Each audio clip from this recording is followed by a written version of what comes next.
Assalamualaikum warahmatullahi wabarakatuh. Pada video kali ini, kita akan membahas mengenai prosedur pengujian asumsi normalitas yang kedua, yang mana sebelumnya sudah dipelajari mengenai pengujian asumsi normalitas satu ya. Pada pengujian asumsi normalitas satu, uji yang dilakukan yaitu menggunakan uji chi-square. Pada uji chi-square, data yang digunakan adalah data distribusi frekuensi berkelompok. Sedangkan di pengujian asumsi normalitas satu ini, data yang digunakan adalah data distribusi frekuensi tunggal. Kita simak bagaimana prosedur pengujian asumsi normalitas di slide berikutnya ya.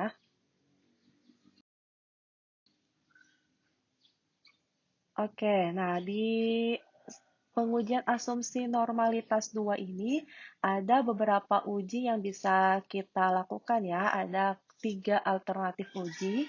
Yang pertama yaitu uji Kolmogorov-Smirnov, yang kedua uji Lilliefors, dan yang ketiga uji Sapir-Whorf.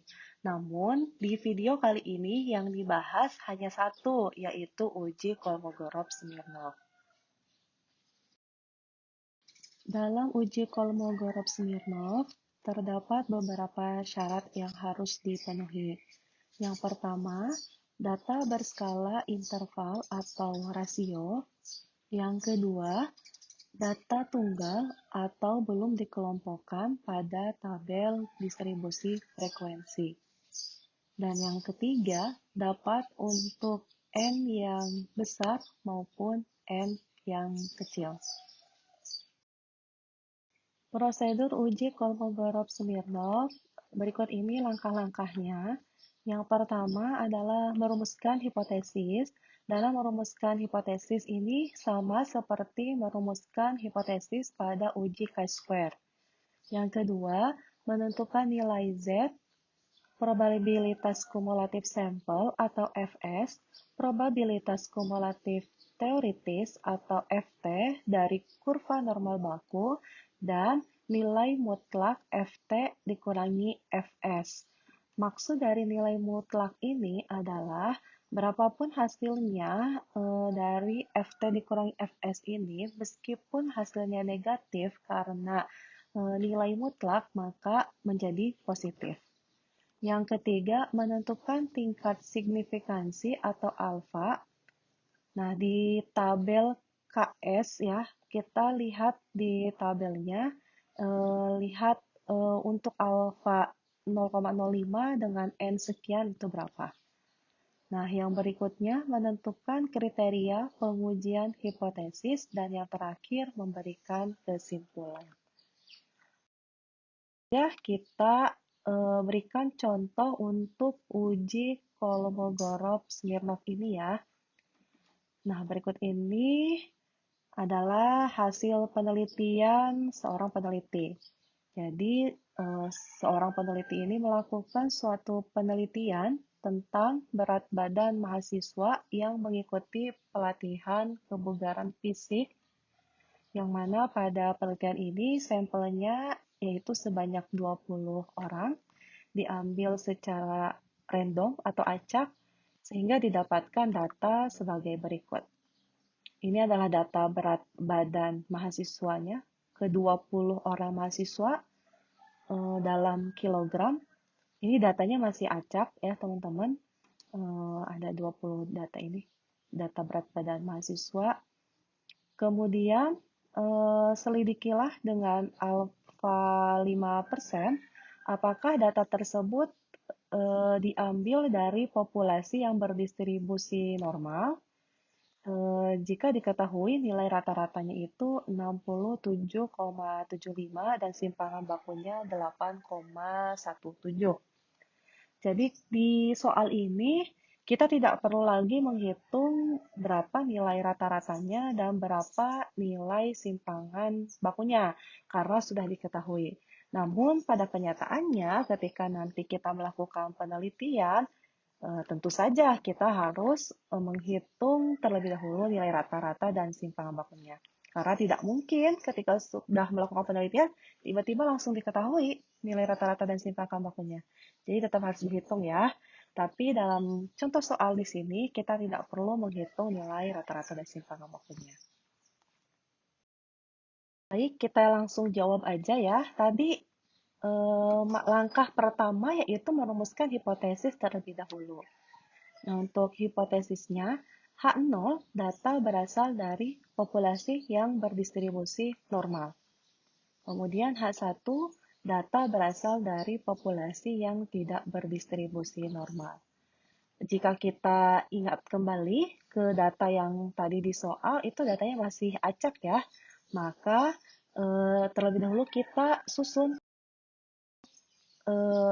ke dalam tabel perhitungan uji kelompok nominal ini. Ya, tadi itu masih diacak, kita susun dulu, ada 20 data ya. Di sini data terbesarnya yaitu 80, kemudian data yang paling kecilnya 57. Ya, sesuai dengan data yang ada pada soal tadi. Setelah kita susun datanya dari yang terkecil menuju yang terbesar, kemudian kita masukkan ke dalam tabel distribusi frekuensi data tunggal. Jadi kalau tadi dituliskan di XI awal itu 57, 57, 58, 59, 60, 60, dan seterusnya. Jadi disebutkan satu persatu datanya. Nah, sekarang kita masukkan ke tabel distribusi frekuensi data tunggal. Yang mana di sini kan 57 ada 2. Ya, berarti di sini di kolom berikutnya itu ada kolom XI. Berarti ini datanya, kemudian di kolom sebelah kanan ada kolom frekuensi. Berarti banyaknya data. Contoh untuk yang sini 57 kita lihat di sini ada 2, 1, 2, maka frekuensinya juga 2. Dan seterusnya ini untuk yang 58 frekuensinya 1 hingga yang paling besar berat badan yang paling tertinggi yaitu 80 frekuensinya ada 2 orang. Setelah data tersebut disusun dalam tabel frekuensi data tunggal, maka berikutnya kita buat lagi kolom di sebelah kanan yaitu untuk F-cum atau F kumulatif atau frekuensi kumulatif, yaitu dengan menjumlahkan frekuensi dengan frekuensi sebelum-sebelumnya. Nah, misalkan di sini ya, frekuensi untuk XI1 untuk data pertama 57, frekuensinya 2, maka frekuensi kumulatifnya juga 2. Nah, untuk data ke-50 ini data kedua yaitu 58, frekuensinya 1, berarti frekuensi kumulatifnya itu adalah 1 ditambah yang sebelumnya 2, 3. Ya, berarti ini frekuensi kumulatifnya 3. Nah, yang untuk data ketiga, untuk XI59 dengan frekuensi 1, frekuensi kumulatifnya adalah tinggal yang tadi sebelumnya 3 ditambah 1. Jadi 4. Yang ini juga sama, data keempat, XI-nya 60, frekuensi kumulatifnya 2, berarti, saya ulangi, data yang ini XI-nya 60, frekuensinya 2, jadi frekuensi kumulatifnya itu 4 ditambah 2, jadi 6. Dan seterusnya, hingga data terakhir, frekuensi kumulatifnya itu sama dengan N-nya, yaitu 20. Selanjutnya yaitu menentukan nilai Fs, yang mana Fs ini adalah frekuensi kumulatif dibagi dengan banyaknya data. Ya, berarti ini frekuensi kumulatif ini dibagi dengan banyaknya data. Ini banyaknya data ada 20. Berarti frekuensi kumulatif Fs ini, yang untuk Fs yang data pertama, kita lihat frekuensi kumulatifnya 2, ya dari sini ya 2. Kemudian dibagi banyaknya data ada 20, sama dengan 0,1. Jadi Fs-nya 0,1. Untuk Fs yang kedua berarti ini aja tinggal 3 dibagi 20 ya, hasilnya 0,15. Untuk Fs ketiga 4 dibagi 20 hasilnya 0,2. Hingga yang terakhir ya 20 frekuensi kumulatifnya dibagi banyaknya data juga 20, berarti 20 dibagi 20, Fs-nya 1. Untuk berikutnya yaitu kita menentukan nilai Z-nya. Jadi teman-teman bisa menambahkan kolom di sebelah kanan Fs, yaitu kolom untuk skor Z-nya. Di sini udah ada hasilnya ya, tapi bagaimana ini dapat hasilnya? Untuk menghitung Z itu kita memerlukan yang pertama rata-rata dan juga simpangan baku. Pada soal sudah diketahui rata-ratanya itu 67,75 dan simpangan bakunya 8,17. Maka kita tinggal menghitung ininya saja ya, skor Z-nya dengan rumus Z yaitu XI dikurangi X bar dibagi S. XI-nya itu adalah berarti data ke I dikurangi rata-rata dibagi simpangan bakunya. Contoh ya, untuk data pertama, nih data pertama XI-nya yaitu 57, kemudian X bar-nya yang ini 67,5, dan yang berikutnya simpangan bakunya ini 8,17. Kita hitung untuk Z1, berarti XI-nya 57 dikurangi X bar 67,75 dibagi 8,17 sama dengan negatif 10,75 dibagi 8,17 sama dengan negatif 1,315789. Nah, untuk menghitung atau memasukkan ke tabel ke kolom ya, ke kolom skor Z ini cukup dengan 2 desimal saja. Maka dibulatkan ke dalam 2 desimal. Negatif 1,32. Ya, kita tulis di sini negatif 1,32. Kita coba untuk data yang kedua ya, atau Z2. Nah, untuk Z2 ini berarti XI-nya yaitu yang kedua 58. Untuk rata-ratanya sama 7,75 dan untuk simpangan bakunya juga sama 8,17. Nah, jadi di sini hasilnya negatif 0,975 dibagi 8,17 yaitu negatif 1,19339. Kita bulatkan ke dalam 2 desimal, jadinya negatif 1,19. Dan seterusnya untuk data ketiga hingga data terakhir atau yang ke-14. Misalnya ini ya data yang ketiga 59, kemudian dikurangi 67,75 dibagi 8,17. Hasilnya negatif 1,07. Dan yang terakhir ini 80 dikurangi 67,75 dibagi 8,17 hasilnya 1,5.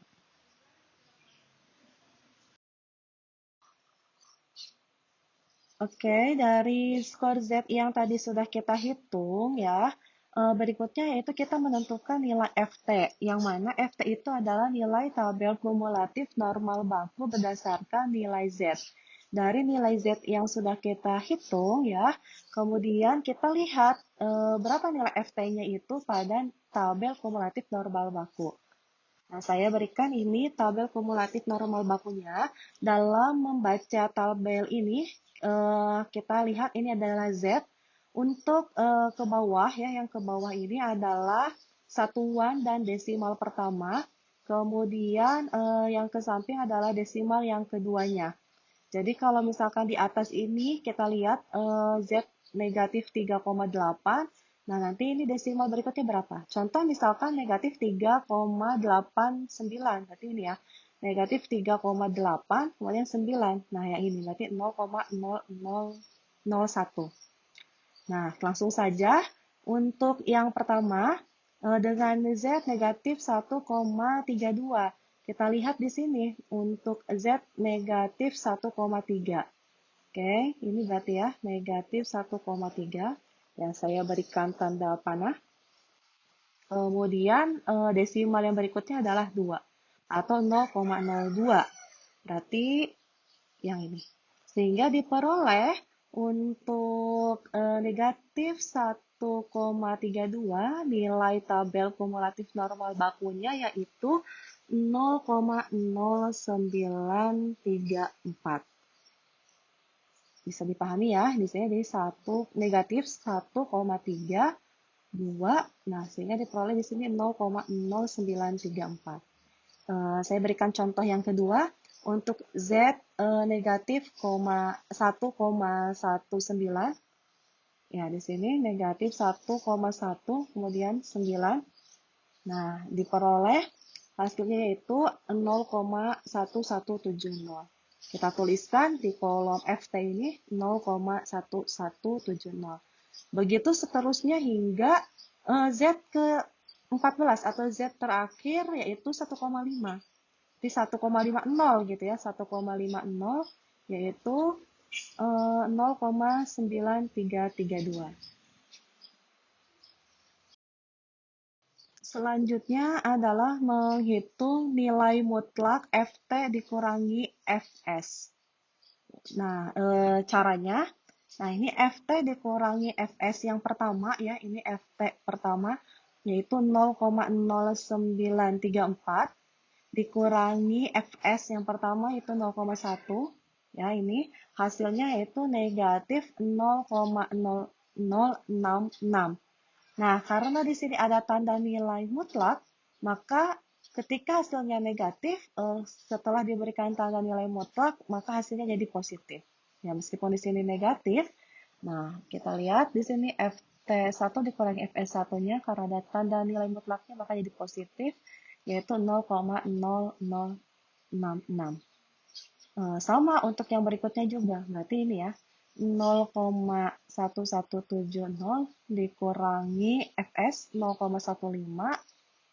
Nah, hasilnya yang ini ya 0,0330 karena sudah di ini ya nilai mutlak jadi positif semua. Nah, berikutnya tentukan nilai maksimal dari nilai mutlak FT dikurangi Fs. Jadi di sini ingat ya, nilai maksimal, bukan menjumlahkan. Jadi dari nilai mutlak ini ke bawah tidak dijumlahkan, tapi dilihat nilai yang paling maksimal atau yang paling besar. Nah, perhatikan dari sini, 0,066, kemudian seterusnya, mana yang paling maksimal? Oh, ternyata yang ini ya, yang paling maksimal. 0,1580. Nah, dituliskan di sini nilai maksimalnya yaitu 0,1580. Saya ingatkan lagi bahwa yang ditentukan adalah maksimal dari nilai mutlak FT dikurangi Fs. Ya, nilai maksimal, bukan jumlah. Setelah kita ketahui tadi ya berapa nilai maksimal dari nilai mutlak FT dikurangi Fs, maka berikutnya yaitu menentukan nilai tabel Kolmogorov. Nah, setelah kita ketahui di awal datanya itu ada 20, nah kemudian alfanya 5% atau 0,05. Ya, kita lihat di tabel Kolmogorov-Smirnov. Untuk N20, ya, untuk N20, ini ya 20, kemudian alfa 0,05 atau 5%. Dan nilai tabel Kolmogorov-Smirnovnya yaitu 0,294. Ini 0,294. Yang berikutnya, maka nilai tabel Kolmogorov-Smirnovnya yaitu 0,294. Ya, sehingga ini kesimpulannya itu adalah dengan alfa 5% dan nilai terbesar nilai mutlak FT dikurangi Fs yaitu 0,1580 lebih kecil dari nilai tabel Kolmogorov-Smirnov 0,294, maka H0 diterima.